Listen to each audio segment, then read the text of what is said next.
दोस्तों आज का हमारा टॉपिक है श्यानता। श्यानता के बारे में डिस्कस करेंगे, मतलब विस्कोसिटी। विस्कोसिटी दोस्तों फ्लूइड्स के अंदर पाई जाती है। फ्लूइड्स दो तरह के होते हैं, एक तो लिक्विड, दूसरा गैसेस।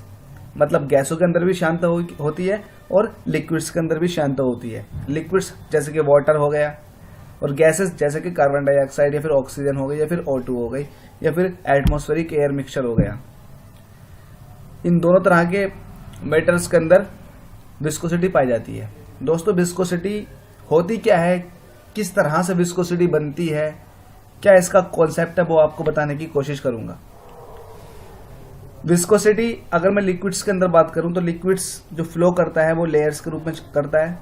एक के ऊपर एक लेयर होती है, इस तरह से लेयर्स होती हैं, वो फ्लो करता है। मान के चल रहे हैं कि इस डायरेक्शन में फ्लो कर रहा है। ये सरफेस है जिस सरफेस पे ये लिक्विड्स फ्लो कर रहा है। इस कंडीशन में क्या होगा दोस्तों, लिक्विड्स फ्लो कर रहा है तो ये नीचे वाली लिक्विड की लेयर, ये जितना भी सरफेस है हमारा, इससे बिल्कुल चिपकी हुई रहेगी और इसकी वेलोसिटी लगभग जीरो होगी। मतलब इसकी वेलोसिटी कुछ नहीं होगी लगभग। लेकिन इससे ऊपर वाली लेयर जो है, इसकी वेलोसिटी नीचे वाली लेयर की वेलोसिटी से थोड़ी सी ज्यादा होगी, मतलब थोड़ी सी ज्यादा इस तरह से। और ऊपर वाली लेयर की वेलोसिटी उससे थोड़ी सी और ज्यादा मान के चल रहे हैं इस तरह से। और सबसे ऊपर वाली लेयर की वेलोसिटी सबसे ज्यादा होगी, मतलब इस तरह से। इसका मतलब ये हुआ कि जैसे जैसे सरफेस से ऊपर की तरफ को जा रहा हूं मैं, वैसे वैसे वेलोसिटी बढ़ रही है। ये फ्री सरफेस है ऊपर वाला, तो इसकी वेलोसिटी सबसे ज्यादा होगी। दोस्तों ऐसा क्यों हुआ, क्यों वेलोसिटी के अंदर वेरिएशन आया, क्या वजह थी जो वेलोसिटी के अंदर वेरिएशन आया लेयर्स टू लेयर्स? तो इसकी वजह सबसे बड़ी ये थी, जो नीचे वाली लेयर थी वो बिल्कुल सरफेस से चिपकी हुई थी, मतलब ये आगे को ड्रैग नहीं हो रही है। लेकिन उसके ऊपर वाली लेयर नीचे वाली लेयर को अपने साथ खींचने की कोशिश कर रही है और नीचे वाली लेयर ऊपर वाली लेयर को रोकने की कोशिश कर रही है। दोस्तों लेयर्स के बीच में ये जो लग रहा है ना फोर्स, एक दूसरे को रोकने का, यही श्यान बल है। इसको हम श्यान बल बोलते हैं। श्यान बल मतलब विस्कस फोर्स। और ये प्रॉपर्टी लिक्विड्स की, ये प्रॉपर्टी कि एक दूसरी लेयर्स को स्लाइड होने से रोके, यही प्रॉपर्टी श्यानता कहलाती है, मतलब विस्कोसिटी। जिस तरह से इसमें दिखाया गया है वैसे ही, लगभग वैसे ही गैसेस के अंदर होता है। ये एक फ्रिक्शन फोर्स समझ लीजिए, जो एक दूसरी लेयर्स को स्लाइड करने से रोकता है, आगे को मूव करने से रोकता है। ऊपर वाली लेयर की वेलोसिटी सबसे ज्यादा होती है, उससे कम नीचे वाली की, उससे कम और नीचे वाली की, और सबसे कम उस लेयर की जो बिल्कुल अटैच होती है सरफेस से। ये विस्कोसिटी है। विस्कोसिटी समझने के लिए कुछ इस तरह समझ लीजिए, आपके पास दो पात्र है, उन पात्र के अंदर आपने फनल लगा दिया और फनल के अंदर 100 ml आपने एक फनल में शहद डाला और एक फनल में वाटर डाला। अब आप देखेंगे कीप के अंदर से होता हुआ कौन सा ऐसा लिक्विड है जो पहले बोतल के अंदर चला जाएगा। तो आपका जवाब होगा ओबियस है, पानी ही होगा, तो जल्दी पहुंच जाएगा, शहद नहीं पहुंच पाएगा। लेकिन मेरा सवाल होगा क्यों, ऐसा क्या कारण है कि शहद नहीं पहुंच पाया, पानी पहुंच पाया? तो इसका जवाब यही होगा कि शहद की लेयर्स के बीच में जो फोर्स लग रहा है वो ज्यादा है एज कम्पेयर टू वाटर की लेयर्स के बीच में जो फोर्स लग रहा है उसके। आपको श्यानता का पूरा कॉन्सेप्ट समझ आ चुका है, जैसे मैं आशा करता हूं। थोड़ा पढ़ लेते हैं। द्रवों में श्यानता अणुओं के मध्य लगने वाले ससंजक बल के कारण होती है। यह एक इंपॉर्टेंट रीजन है। क्यों होती है श्यानता? एक बहुत बड़ा रीजन यह भी है, ये लेयर्स एक दूसरे पर ड्रैग फोर्स लगा रही हैं। ये नीचे वाली लेयर्स पे लगा रही है, नीचे वाली लेयर उससे नीचे वाली लेयर्स पे लगा रही है। क्यों? क्योंकि इसका एक बहुत बड़ा रीजन ये भी है, क्योंकि मैंने बताया था आपको, एक ही अणुओं के बीच लगने वाले फोर्स को कोहेसिव फोर्स बोलते हैं। कोहेसिव फोर्स ही इनको एक दूसरे के ऊपर ड्रैग करने से रोकता है, एक दूसरे को रिलेटिव मोशन को कम कर देता है, उनकी रिलेटिव मोशन को रोकने की कोशिश करता है। वही एक तरह का फोर्स है, ससंजक बल है, जो अणुओं के मध्य लग रहा है। ऊपर वाली लेयर, चूंकि ऊपर वाली लेयर बहुत फ्री थी, बिल्कुल उसको ड्रैग ज्यादा मिल रहा था, लेकिन नीचे वाली लेयर भी उसी मटेरियल की है जो ऊपर वाला मटेरियल है। तो ओबियस है नीचे वाली लेयर ऊपर वाली लेयर पर एक ससंजक बल लगा रही होगी, मतलब कोहेसिव फोर्स लगा रही होगी और उसको ड्रैग करने से रोक रही होगी। तो ये बहुत बड़ा रीजन है कि कोहेसिव फोर्स लगता है। और दूसरा सबसे बड़ा रीजन, गैसों में श्यानता इसकी एक परत से दूसरी परत में अणुओं के स्थानांतरण से होती है। क्वेश्चन ये आएगा कि गैसेस के अंदर श्यानता किस तरह से होती है। तो गैसेस के अंदर श्यानता, ये तो लिक्विड्स के अंदर श्यानता बता रहा था ऊपर में, अब जो बता रहा हूं गैसेस के अंदर श्यानता बता रहा हूं, वो इसलिए होती है, उसके अंदर श्यानता मतलब विस्कोसिटी इस वजह से आ जाती है क्योंकि गैसेस के पार्टिकल्स वो फ्री टू मूव होते हैं, मतलब मूव करने के लिए बिल्कुल फ्री होते हैं, इसलिए उनके स्थानांतरण से मतलब ट्रांसलेशन की वजह से श्यानता आ जाती है गैसेस के अंदर। और टेम्परेचर का बहुत बड़ा इफेक्ट पड़ता है इन दोनों की श्यानताओं पर। जितने भी लिक्विड्स होते हैं इनकी श्यानता मतलब विस्कोसिटी टेम्परेचर बढ़ाने पर घट जाती है, लेकिन गैसेस की बढ़ जाती है। गैसेस का उल्टा है। अब सवाल यह आया क्यों गैसेस की टेम्परेचर बढ़ाने पर श्यानता क्यों बढ़ गई, लिक्विड्स की क्यों घट गई। तो गैसेस की इसलिए बढ़ गई क्योंकि टेम्परेचर बढ़ाने पर गैसेस के मॉलिक्यूल्स की जो मोशंस हैं, जो उनके अणुओं की मोशन है, गति है, वो बढ़ जाती है। गैसेस के अणुओं की गति बढ़ जाती है। इसी वजह से फ्रिक्शन फोर्स मतलब अणुओं के बीच टक्कर ज्यादा होगी और ज्यादा से ज्यादा ये एक दूसरे को ड्रैग करने से रोकेंगे और ज्यादा फ्रिक्शन जनरेट होगा, मतलब श्यानता ज्यादा जनरेट होगी। तो ये चीज समझ आ गई होगी कि गैसेस के अंदर टेम्परेचर बढ़ाने पर क्यों बढ़ जाती है और लिक्विड्स के अंदर घट जाती है। क्यों? क्योंकि इसकी सरफेस टेंशन भी घट जाती है। टेम्परेचर बढ़ाने से सरफेस टेंशन भी कम हो जाती है, कोहेसिव फोर्स की वैल्यू भी कम हो जाती है, इसलिए लिक्विड्स के अंदर ये चीज कम हो जाती है। अगर मैं कहूं कि मेरे पास एक आइडियल लिक्विड है, आइडियल लिक्विड के अंदर कितनी विस्कोसिटी होगी, तो इसका जवाब होगा 0। आइडियल लिक्विड ही वो लिक्विड होता है जिसकी परतों के बीच कोई भी फोर्स न लगे, मतलब नीचे की लेयर भी चल रही है आगे को, ऊपर की लेयर भी चल रही है।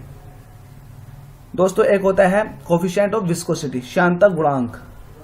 ये बताता है कितनी श्यानता है, प्रॉपर्टी होती है लिक्विड की, और ये बताता है कितने, मतलब ये जो है आप इस तरह समझ लीजिए, क्वांटिटी बताता है कितने श्यानता है, कितने पॉइज श्यानता है किसी भी लिक्विड की। इसका मात्रक या यूनिट पॉइज होती है, पॉइज डेका पॉइज, और इसको पास्कल सेकंड भी बोलते हैं।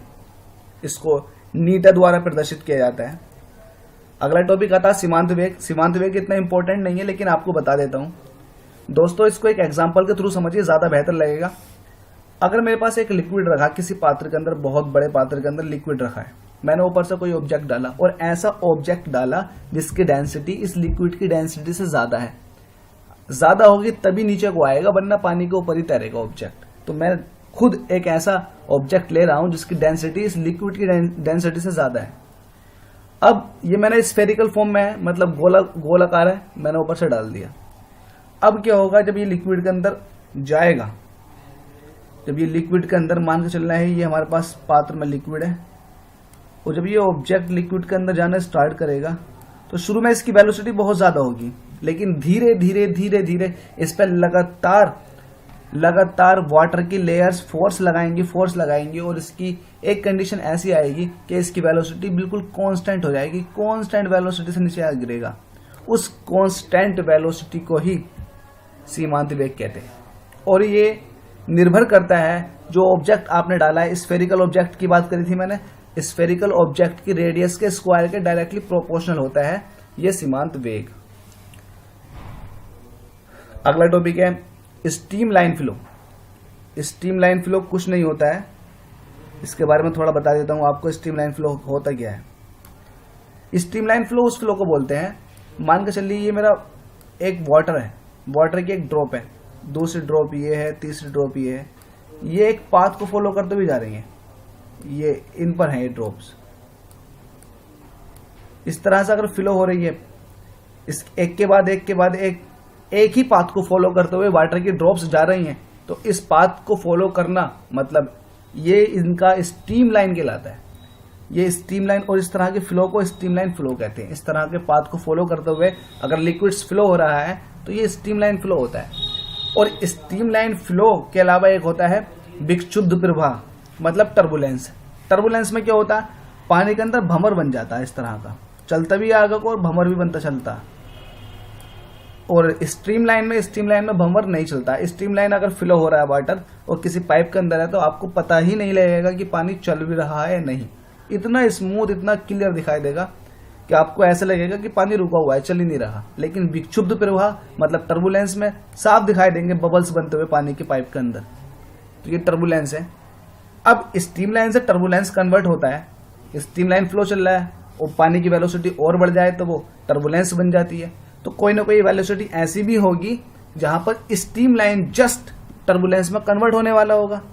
उस पॉइंट को, वेलोसिटी के उस पॉइंट को हम क्रिटिकल वेलोसिटी के नाम से जानते हैं। क्रिटिकल वेलोसिटी वही वेलोसिटी होती है जिस पर स्ट्रीमलाइन जस्ट टर्बुलेंस में कन्वर्ट होने वाला होता है। उस लिमिटेड पॉइंट को ही क्रिटिकल पॉइंट बोलते हैं। दोस्तों, क्रांतिक वेग मतलब क्रिटिकल वेलोसिटी। प्रवाह, यदि द्रव प्रवाह का वेग क्रांतिक वेग से कम होता है तो उसका प्रवाह उसकी श्यानता पर निर्भर करता है। मतलब क्रिटिकल वेलोसिटी, द्रव का प्रवाह अगर क्रिटिकल वेलोसिटी से कम है तो उसका प्रवाह उसकी श्यानता मतलब विस्कोसिटी पर डिपेंड करता है। यदि द्रव प्रवाह का वेग उसके क्रिटिकल वेलोसिटी से अधिक होता है तो उसका प्रवाह मुख्यतः उसके घनत्व पर निर्भर करता है।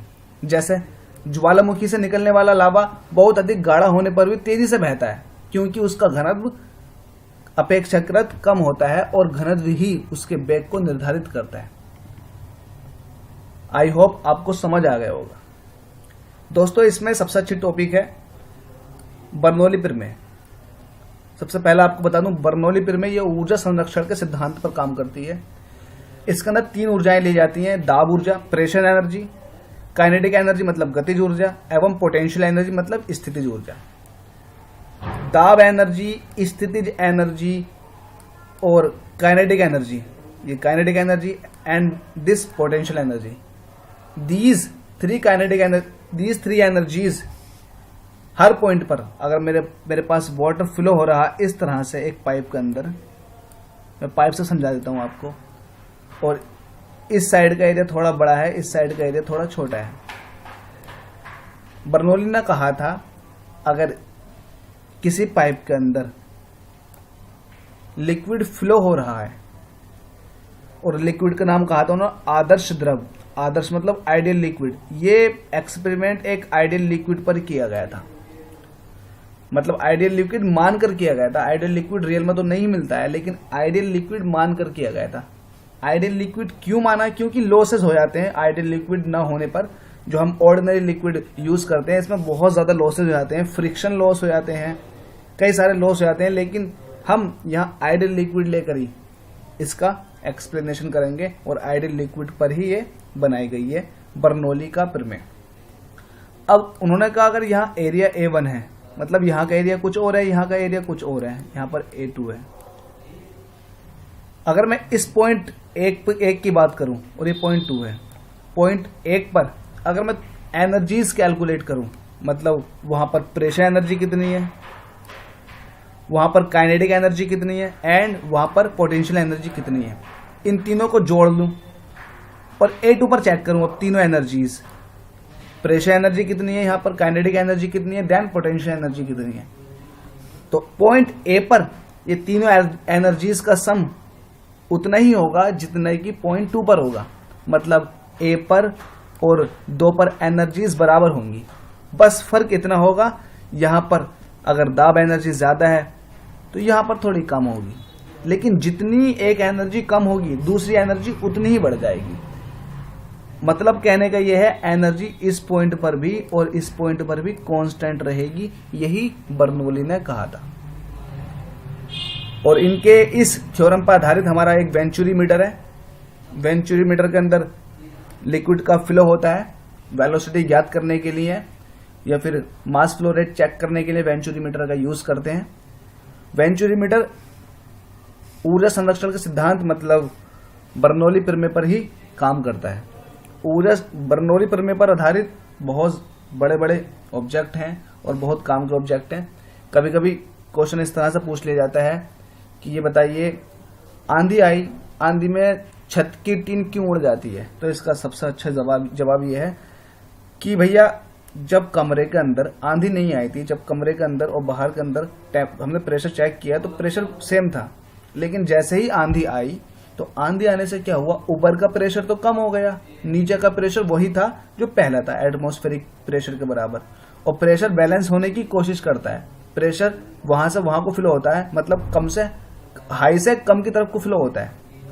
तो नीचे तो प्रेशर ज्यादा, ऊपर प्रेशर कम, तो नीचे से ऊपर को जब प्रेशर लगेगा गैसेस का तो टिन उठेगी, ऊपर से आंधी चल रही है तो आंधी उड़ा कर ले जाती है टिन को अपने साथ। बर्नौली की प्रमेय की सबसे खास बात यह है कि जहां पर वेलोसिटी ज्यादा होती है वहां पर प्रेशर कम होता है, और जहां पर प्रेशर ज्यादा होता है वहां पर वेलोसिटी कम होती है। ये आपको बिल्कुल एज इट इज स्टेटमेंट के तौर पे याद रखना है। जहां पर वेलोसिटी ज्यादा वहां पर प्रेशर कम, और जहां पर प्रेशर कम वहां पर वेलोसिटी ज्यादा। प्रेशर और वेलोसिटी एक दूसरे के अनुव्युत क्रमानुपाती होते हैं, एक ज्यादा दूसरा कम, दूसरा ज्यादा और फिर पहला वाला कम। तो ये आपको याद रखना है एज इट इज, इस पर बहुत अच्छे अच्छे क्वेश्चन बनते हैं। एरोडायनेमिक विंग्स जितने भी होते हैं सब बर्नौली की प्रमेय को देखकर ही बनाए जाते हैं, पूरी कैलकुलेशन की जाती है। दोस्तों ये था हमारा विस्कोसिटी का चैप्टर, उम्मीद है आपको ये बेहद पसंद आया होगा। प्लीज इसको लाइक कीजिए और हमारे चैनल को सब्सक्राइब कीजिए। और अब भी कोई डाउट है इस टॉपिक में तो आप कमेंट बॉक्स में लिखकर मुझे कमेंट कर सकते हैं। Thank you so much.